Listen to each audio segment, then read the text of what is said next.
Okay, so last time we met, we began to discuss the preparation for the wedding. We had two verses. One verse read, Mizot Olemin Hamidbar, who is this emerging from the desert?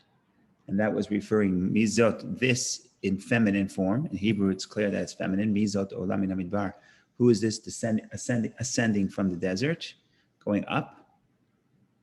And then you had a description of the king of Solomon in his palace, surrounded by 60 warriors, and there were other descriptions. And we assume that that's in preparation for the wedding. She's coming from the desert to the city. He is in the palace, and they're uniting, assuming for the wedding. Why did we assume that? We assume that because of the verse that follows, and that's the verse we're going to focus on today. So I'm going to share the screen, Song of Songs, chapter 3, the end of chapter 3. Let's see if I can figure this out.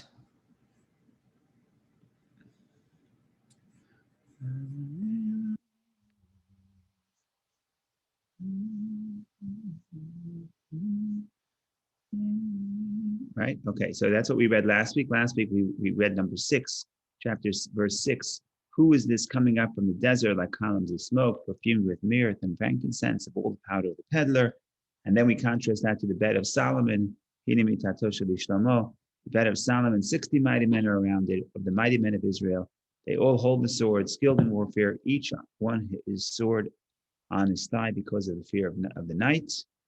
And we discussed King Solomon's apirion, palanquin, whatever that is, of the trees of the Lebanon. But that could be a chuppah. That could be a place where you go for shade, but it's also a place where that symbolizes the unity. And we discussed last week, the problem was it was beautiful. Its pillars are made of silver, its couch of gold, its curtain of purple, its interior inlaid with love from the daughters of Jerusalem, which adds to the tension there. As we mentioned it, we mentioned this briefly last week. This is a metaphor for the king, the girl is coming alone. But in the palace, you cannot really be alone because there's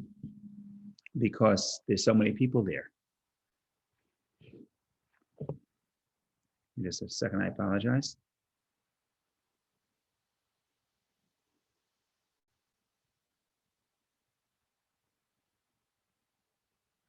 So that's part of the tension. They're coming from two different perspectives, and they have to unite. That's part of the tension. But in any case, that was for last week. Let's read number 11.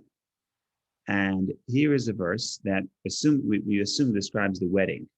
Go out, O daughters of Zion, and gaze upon King Solomon, upon the crown which his mother crowned him, on the day of his nuptials, Yom Chatunato, the day of his wedding, and on the day of the joy of his heart. Okay, so if there's a wedding in the Song of Songs, it's right here. You can't get more clear than this. We talk about, look, the narrator is telling the daughters of Jerusalem, go look at the crown of King Solomon, which his mother made for him on the day of his wedding, on the day of the joy of his heart. Okay, beautiful, beautiful verse. What's interesting, and we spoke about this, I think, 2 weeks ago, that when we discussed the woman coming, we also, if I remember correctly, mentioned her mother. Yes, we mentioned her mother. Remember, in the beginning, we said when she was looking for her beloved, verse 4, which describes, verse 1, 2, 3, describes how she's looking for him. Verse 4, I just passed them by, meaning past the guards, when I found him whom my soul loves. I held him, I would not let him go until I brought him into my mother's house and into the chamber of her who had conceived me, which, as we mentioned, was a strange verse because you would expect her to bring him to a place of intimacy to her own home. Instead, she brings him to the home of her mother. And we discussed that maybe that's where really you can understand somebody is when you see their parents' home, when you see the environment they grew up. It doesn't mean that's just necessarily the physical home, but it means that space, that psychological space.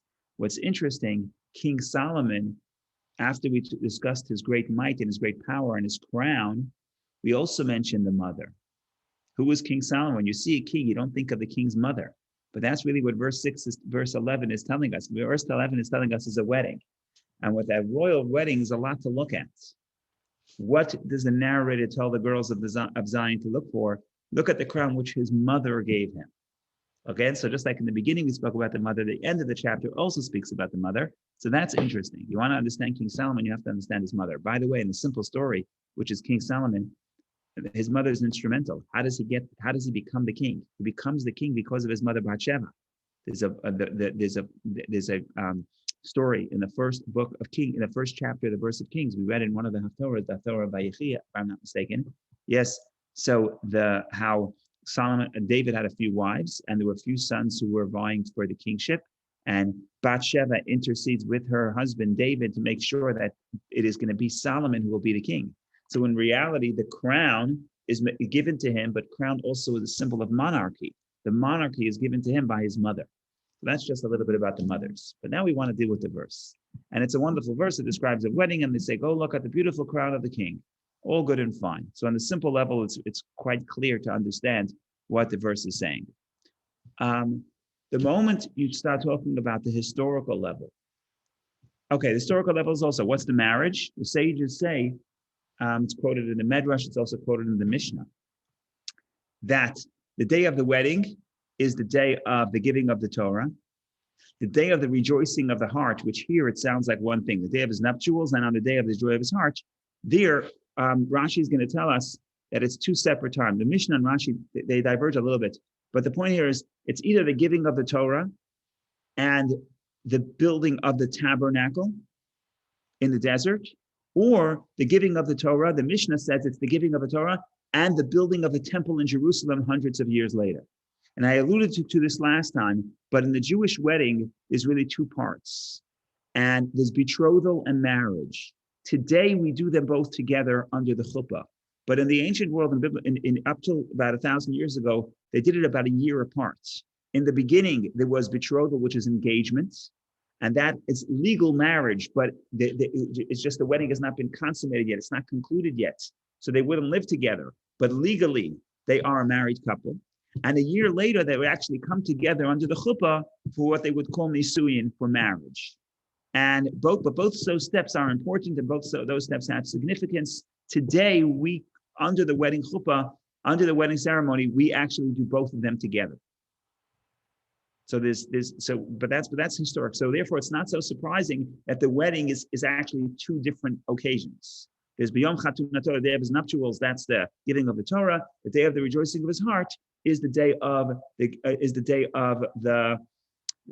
of the rejoicing of the heart is the day of the building of the temple, which is the place, like the chuppah, two people coming together in the same location.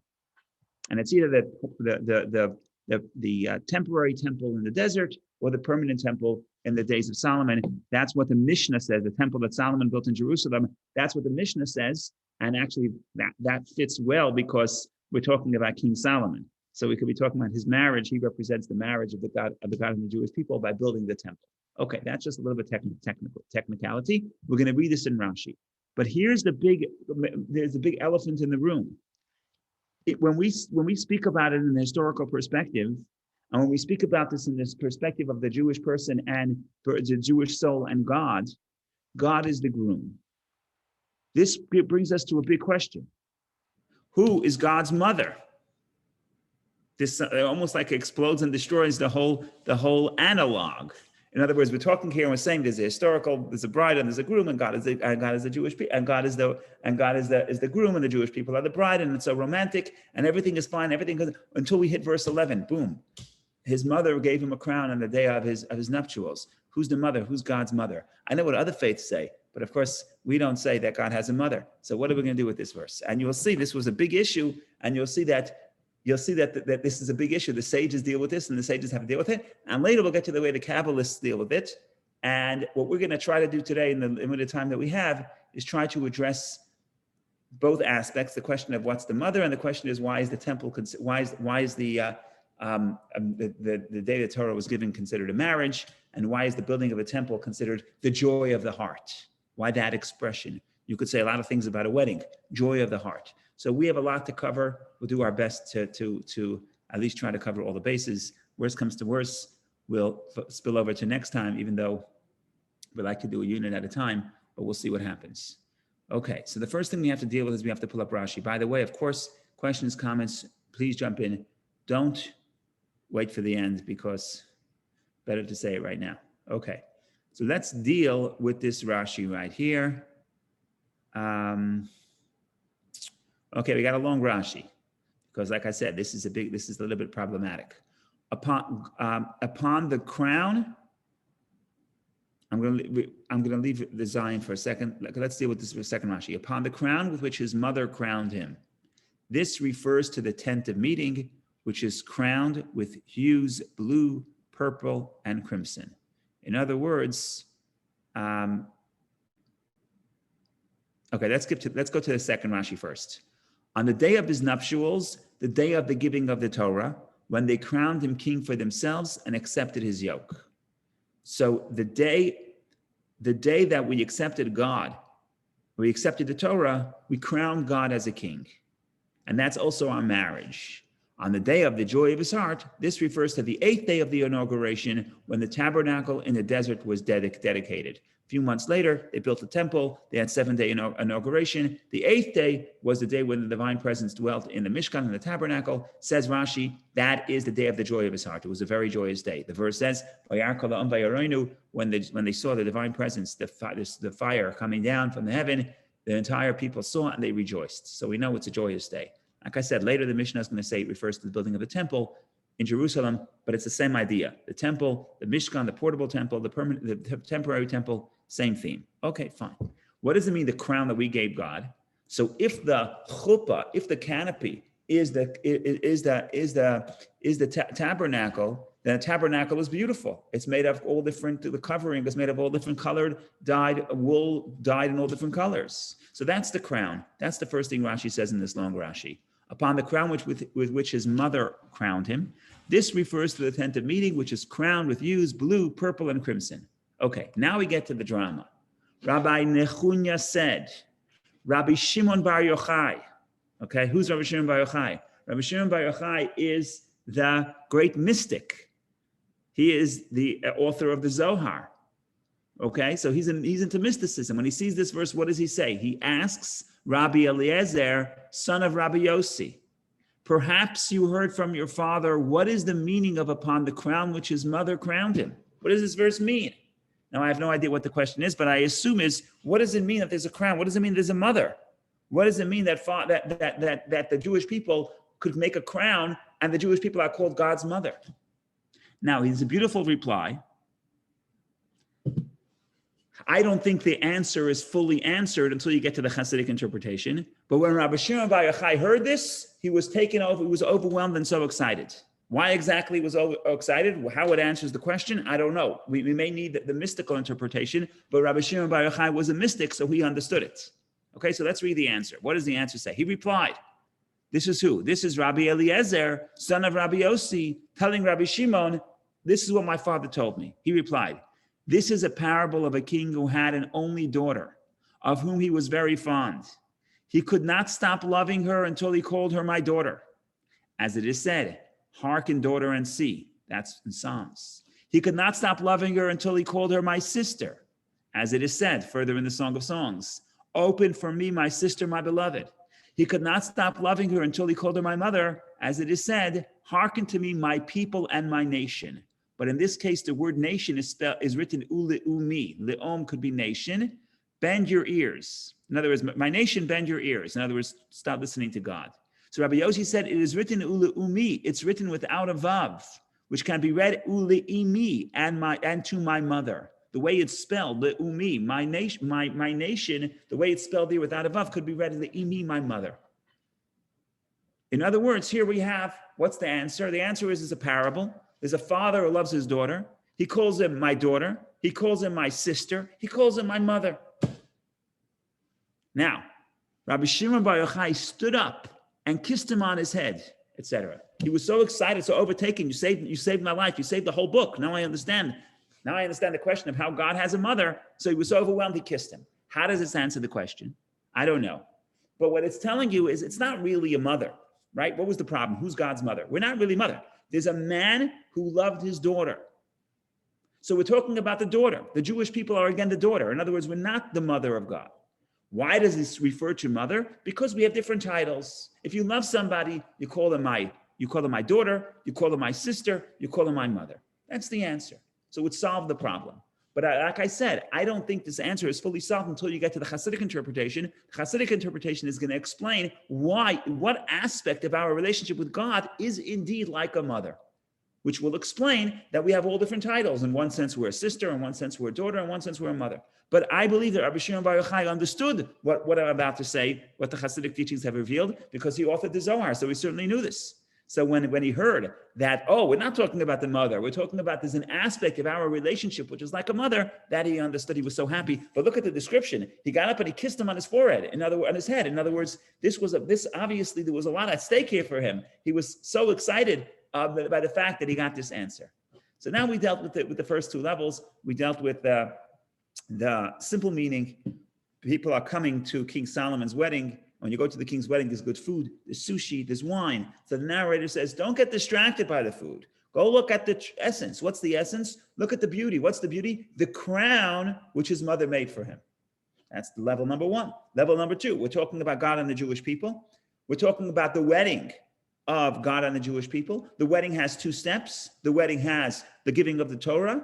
That's when you have that's the marriage, but then you also have the chuppah coming together in the same home. That's building a home for God after you come together in the home, and that is, of course, the temple. And that's the joy. And by the way, we say, and who made God the crown? His mother. Who's God's mother? Well, we're his mother. Why? We're his daughter, we're his sister, we're his mother. It's just a title. The Hasidic interpretation is going to say it's not just a title. Our relationship with God is multifaceted and multidimensional. One of those dimensions, our mother, because in some sense, we are indeed God's mother. So I hope you're in suspense, because this is a big deal. How are we God's mother?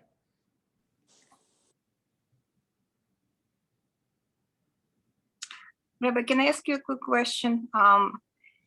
Is that in any way, or the interpretation in any way, connected to something that we read in verse 4? Because in a relationship, it's very important to understand the beloved. So, I mean, it's a poem, so it cannot be taken literal anyway. Right.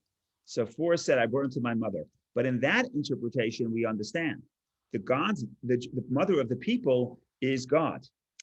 Or a certain, in other words, we understand. So you're right. Yeah, you have to understand the mother, but in the end, you can't take it literally. That's what Rabbi Shimon Bar Yochai is saying. He's saying, look, we don't take it literally. We're not mother. We're called mother. It's not literal. It's figurative. We're called mother, but we still have to understand how are we called mother. In other words, what aspect of our relationship are we the mother to God? Mother means the one who brings you about, makes you exist, brings you into existence. Right? The roles are turned. The roles are upside down. So I don't, like I said, when the first time I read this Rashi, I didn't really understand what's the answer? Okay, what's the answer? The answer is that we're not God's mother, but we're called God's mother. So why are we called God's mother? Right? So you could say the answer is, it's just a title. Don't get so, right? When father tells his daughter, you're my daughter, you're my sister, you're my mother, he doesn't mean it literally. He means it. It's just a title. It's just a title. So what's the answer? That the verse is just saying a title that's meaningless? No. So we're going to say it's not meaningless. There is an aspect where we're considered God's mother. So are you saying that it's referred to the sister and the daughter and the sister and the mother is Jewish people? And how do you see that? So we're going to get to the sister, we'll get to later because it's described later in chapter 5. But God's daughter is easy. God's daughter is in some sense, we're God's spouse. We discussed this in the beginning. We discussed this, and there's no one metaphor for the relationship between God and the Jewish people. Why? Because it's multifaceted. And we say it also on the prayers of Rosh Hashanah and Yom Kippur. Even just we say, Avinu Malkeinu. He's our father, he's our king. Right? That's two metaphors. And there are many more. There's a whole song. Ki anu amecha. This whole song. It's very poetic. I wish I had a machzor here. The English. Very poetic. We're God's orchard. We're God's sheep. We're God's daughter. We're the sheep. He's the shepherd. We're the orchard. He's the planter. We're the children. He's the father. Right? It's multidimensional. So what we're saying here is that there are different dimensions to the relationship. And in some sense, we're like God's sister. So sister means we're related, but it's not like we're giving to him. So the sister we'll get to later. The daughter we understand. The daughter is he's our father, right? So that makes sense, right? And like I said, that in the 5 books of Moses, the metaphor is always God as a parent, right? God tells Moses, B'ni B'chori Yisrael, Israel's my firstborn child. So in the Torah, in the 5 books of Moses, the metaphor of a parent is the metaphor. But then we mature. And by the time we come to the prophets, even before the prophets, by the time we come to the Song of Songs, we matured. We're not just a child, we're also a spouse. And the spouse, the relationship is not hierarchical in that way. We're not the recipients. We're more equal. And that's because we start giving back to God and we contribute to God. Okay, so that's spouses. But now we're taking it to the extreme. We're saying, in some sense, we're also God's mother, which means we're actually bringing him into existence, which is heresy at best, right? How could we create God? That's the part that I don't understand, because that's why we're here. If you want, that's why we're here. That's why we're getting. And the singer Rabbi Shimon Bar Yochai was so troubled that when he got the answer, again, I think this is mystical. So they just alluded to the answer. They didn't really explain it. But when he got the answer, he was so excited he kissed him on the forehead. You see, this is a big issue, a lot at stake. How are we God's mother? What kind of nonsense is that? Right, because we are the spouse. So and that looks like a third party anyway, because mother crowned him, not the person who is supposed to marry. So like I said, for that you need some poetry. For that we could be the spouse, the mother, and the daughter. We could be all in one. That's not the big question. Because like I said, in our relationship, we're a spouse and we're a child. We both give, we both get, we're both. But the question is, the biggest problem of that bunch of all those descriptions of relationship, the biggest question is the mother aspect. How are we giving to God? How are we bringing him into existence? How are we creating? How are we the mother? Okay, so now you built up my suspense. Now we have to look at the Hasidic commentary and explain and figure out if we can explain. So what we're going to do is there's 2 discourses here that I'm looking at. One was printed in the Rabbi Shneur Zalman's commentary in the Song of Songs, and that's what we'll start with, and that addresses the question of the mother. And then there's another one that addresses the issue of why is the giving of a Torah considered a marriage, and why is the building of a temple considered the joy of God's heart. And it's interesting, where does that appear in the Torah? Where does that appear in Rabbi Shneur Zalman's commentary? Very unexpected place. It appears at the end of the book of Genesis, at the portion of Genesis. At the end of the book of Genesis, it says that God saw that the people, the evil of the people, he became sad in his heart. God became sad in his heart. What does that mean? So to explain what does it mean that God became sad in his heart, you have to see what does it mean when God's heart is joyous. So therefore they quote this verse where it says the day of the joy of his heart. Rabbi Shneur Zalman explains what's the joy of his heart, and then that helps him explain what's the opposite is the days of Noach. It's just interesting where the discourse appears. But in any case, we're going to start from the other discourse. We're going to start with the aspect. We're going to focus on the question of in what sense are we God? Are we the mother of God?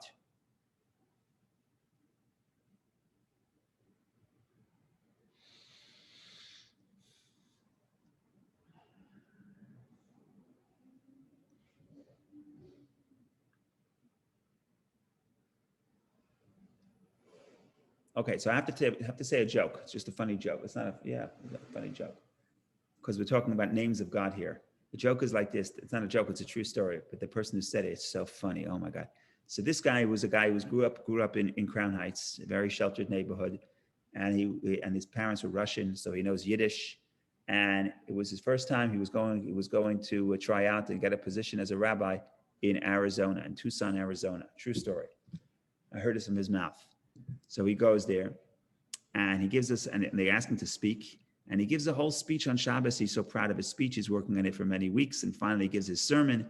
And he keeps talking about the Eibishter, the Eibishter. The Eibishter is Yiddish for the one above. That's how you refer to God, the Eibishter. And he keeps referring to the Eibishter. And he keeps going and he gives a whole wonderful speech. After the speech, he's going home on Shabbos afternoon. They're walking home from shul. And he's waiting for a compliment. Nobody's complimenting him. Okay, if you're a rabbi, you don't get a compliment. It's very, very, very troubling. It's going to ruin your whole Shabbos afternoon. So finally, he can't resist. He asks the guy walking next to him and says, "No, tell me, how was my speech?" So he says, "Wonderful speech. The only problem is nobody here knows what the Eibishter is. The Eibishter is Yiddish." Okay. 30 years later, after being a rabbi in Tucson for 30 years. He spent Shabbos in Borough Park in Brooklyn. And they ask him to speak. But now he's already all polished. He knows how to speak. So he gets up and he's talking and he's talking and he's talking and he's saying, and during the speech, now he doesn't say Eibishter anymore. So now he knows, he says God. And God came and God said, he's going, whole speech, come close to God. Wonderful speech. Is after the speech, somebody walks up to him and says, it's a wonderful speech, but nobody here knows who God is. Because in Borough Park, they only know the Eibishter, they don't know God. In other words, why am I saying this? Because to understand how we're God's mother, we're going to analyze the name that the sages refer to as God. Now, this is a name that does not appear in the Bible, does not appear in the 5 books of Moses, does not appear in Scripture. And yet that's the common name that the sages of the Talmud and the sages of the Midrash, that's the name they coined for God. What is it? What is the name? So they say HaKadosh Baruch Hu. HaKadosh Baruch Hu. HaKadosh Baruch Hu simply means the Holy One, blessed be He. HaKadosh Baruch Hu. Holy, blessed is He. He's the Holy One, blessed is He. That's what, if you open the Talmud and refers to God, it doesn't say Hashem, it doesn't say God, it says HaKadosh Baruch Hu. The Holy, blessed is He. What is the meaning of that word? When you figure out the meaning of that word, the meaning of this phrase, what does this phrase capture? When you figure out what the phrase is capturing, you will then understand how we are God's mother.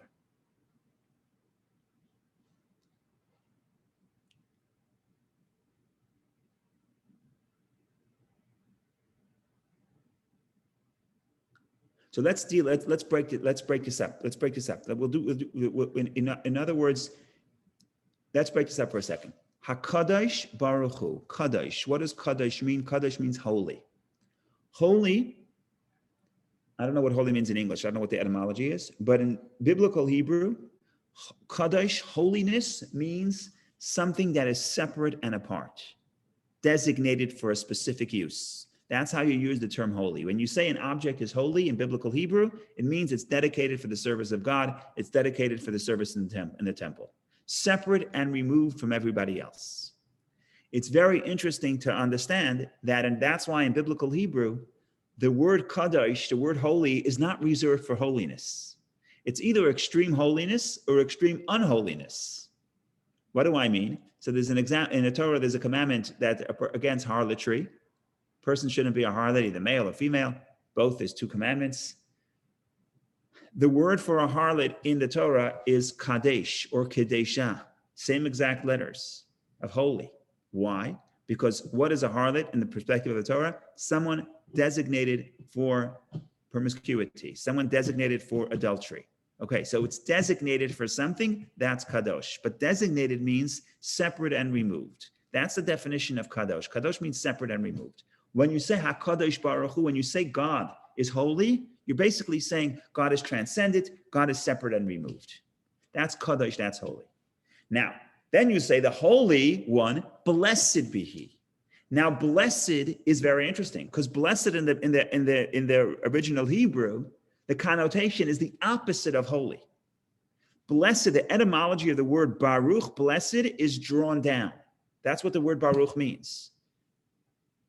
In biblical Hebrew, if you want to, what do they call it? Graft a tree. You take a branch from the tree, you put it into the earth, and a new tree will grow.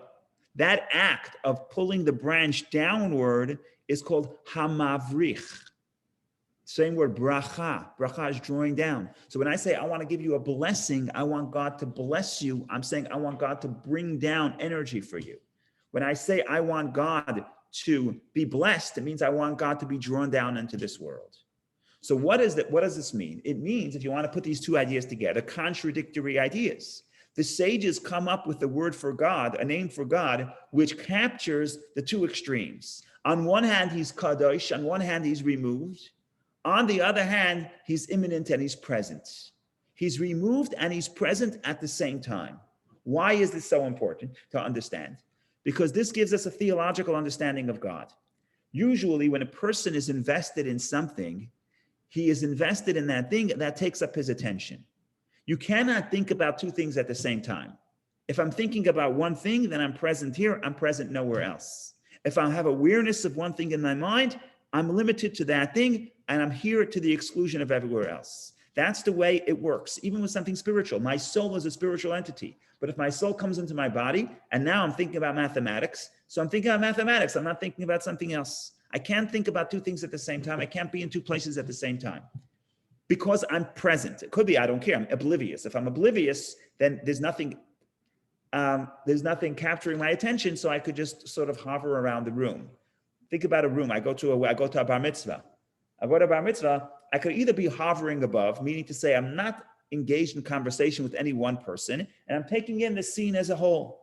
But if I'm talking to you and I'm looking in your eyes and we're having a conversation, that does not allow me to look at the big picture. I can't think about anybody else because I'm looking in your eyes. Of course, there's some people that when they're talking to you, they're always looking to see who's the next guy they can talk to.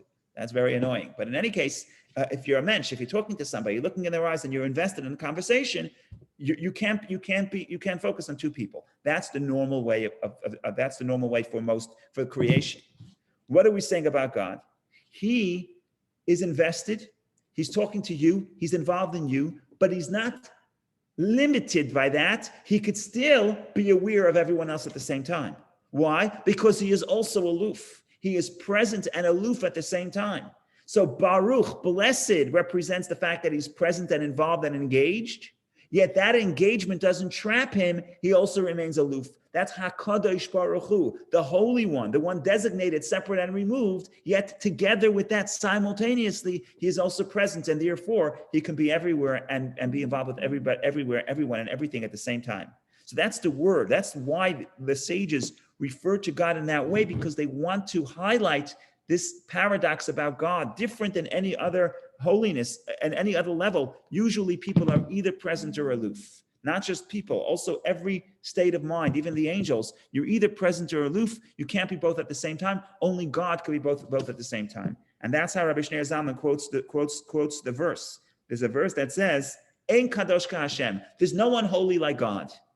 So the Zohar says, there are many things that are holy, but none holy like God. What does that mean? It means a lot of things could be made removed. A lot of things could be holy. A lot of things could be transcendent. But they cannot be transcendent and present at the same time. That's God. HaKadosh Baruch Hu. He's removed, he's separate, he's apart, and yet he's invested in the individual. As opposed to with us, if I'm talking to one individual, I can't see the big picture. I can't see everybody. So that's HaKadosh Baruch Hu. That is the Holy One, blessed be He. And that's why the sages named him that name. How that helps us, how that gets us to understand why we're God's mother. We're not there yet. We need one more detail here. I'm just going to open up a picture here so I can write it down, and you'll see exactly what I'm talking about. Kadosh. Okay, we'll make this bigger. Let me. I want to ask you one question, make sure I understand. Please. The Baruch Hu means not only individual, so Hashem will need to be invested in each individual person and us as a collective, and that can only be done by our efforts. So in a way, it's Kodesh Baruch Hu, it's a beautiful expression that answers not only this parable, but the one from the last week where he had multiple wives. Right. That's a good point. God can have a relationship with multiple people at once because he's invested, but still not trapped. Trapped is the Hebrew word is nitfas. He's grasped. When you are invested in something, in a thought, in a feeling, in emotion, in a conversation, that you are grasped. Your attention is grasped. It's caught. It's trapped. Trapped is a negative word, but grasp is a better word. You're being held by this interaction. God is not held by any one interaction. Why? Because he's aloof. He's kadosh, he's holy. He's not. His essence is not trapped. That doesn't mean he's not in the conversation. Like the Zohar says, many things are aloof. Many things are abstract.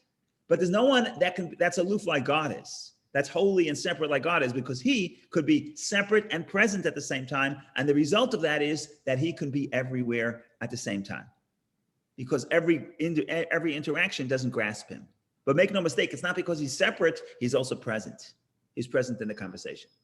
But that only is possible because of the effort in each individual and us. We'll get to that later. We'll get to that. Our contribution that we makes us his mother is even greater than that. It's even more extreme. We'll get to that in a minute. Okay, the next thing I want to do, so now that we understand HaKadosh is separate, and Baruch Hu, and Baruch Hu, and present be He, and He is present, that paradox of God being separate and present, now we move to the next word. You want to think about the word Kadosh, holy. And I open up the screen here, which has the word Kadosh. This is how you would spell Kadosh in the biblical Hebrew. It's on the screen, Kadosh, highlighted, the first word. Kadosh means holy, separate. However, there's another Hebrew word that's very similar, which is the root of the word Kadosh, holy. It's a little bit different. It's missing one vowel. It's missing the vav, and the pronunciation is different. It's called Kodesh. Kodesh is holy.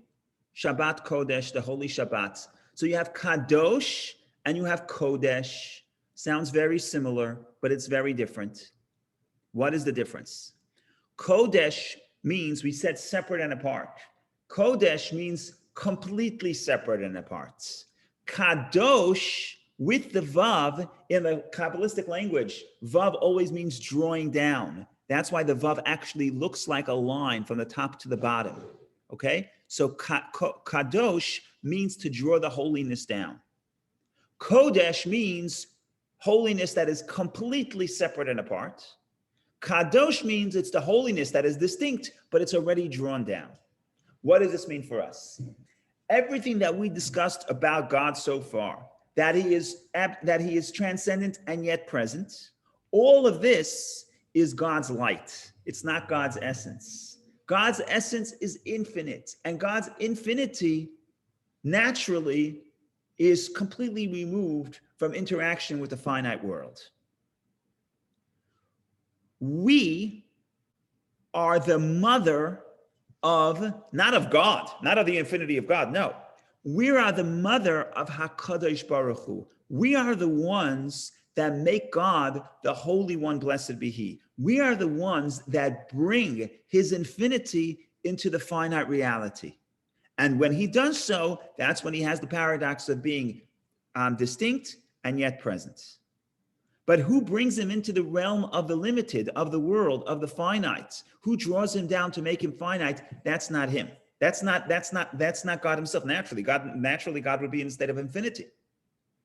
We are the ones who make Him HaKadosh Baruch Hu. And there's a beautiful verse from Tehillim, from Psalms. The verse says as follows: Se'u yedechem kodesh, raise your hands to holy, not kadosh with the vav, to kodesh, to holy without the vav. Se'u yedechem kodesh, raise up your hands, ubarchu et Hashem, and bless God. We have to raise up our hands to the level of infinity. We bring God down into the level of the finite. How we do so is through the hands. The hands is the way we grasp God. We'll get to that in a minute. But the question was, how do you become God's mother? What does it mean that we're contributing to God? We're making God who He is. The answer is, of course, we're not talking about the essence of God. We're not the mother of the essence of God. We're the daughter. We're the recipient. We're the creation. We're insignificant compared to the essence of God. What are we, God's mother? We're God's mother in the aspect of godliness that interacts with the world. We inspire and we cause that interaction. That interaction is God reciprocating to our hands, because as lift up your hands to heavenward and bless God.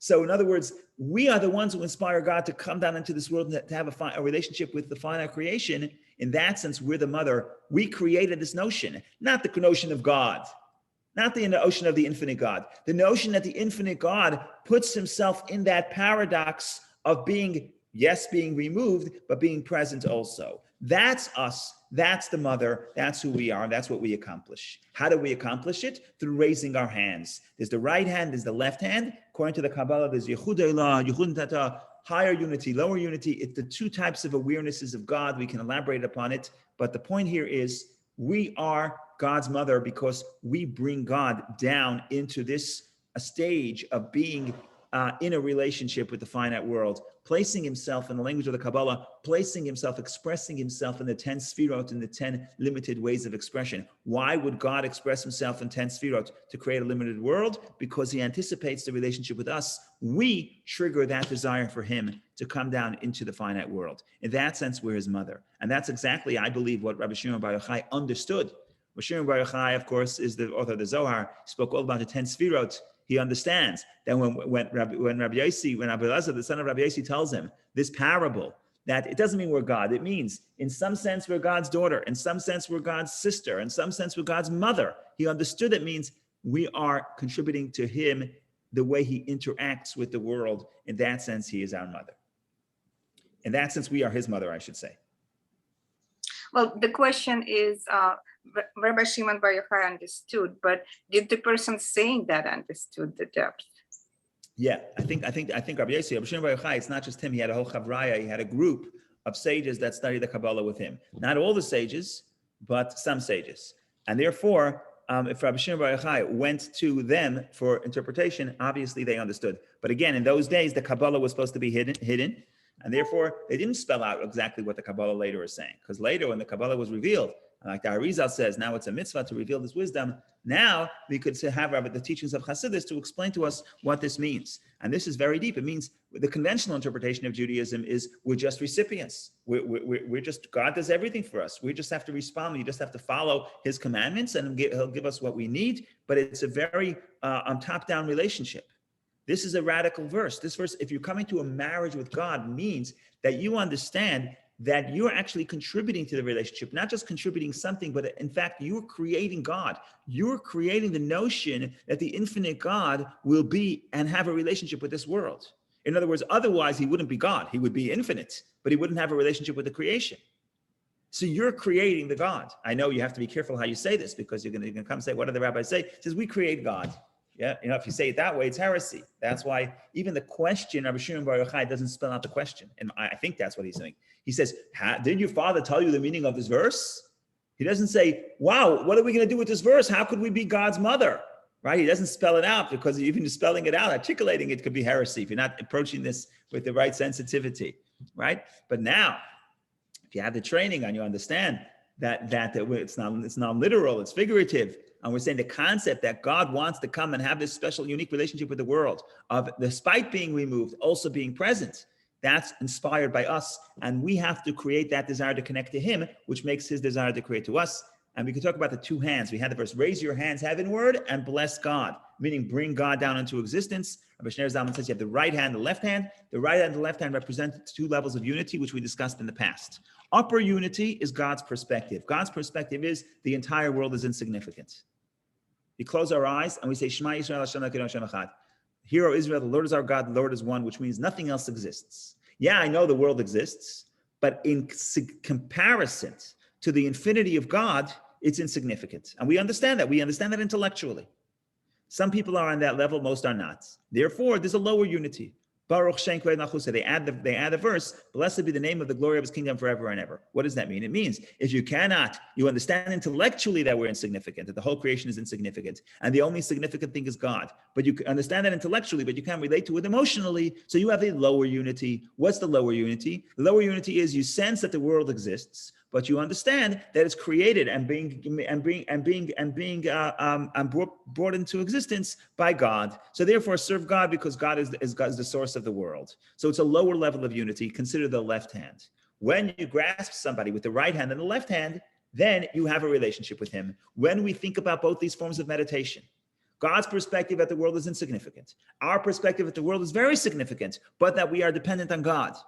Right? And we have to be able to have both those perspectives together, because in a relationship, it's very important not just to be in touch with what you want, but also to be able to understand the other person's perspective. You don't have to agree with the other person, but you have to understand their perspective.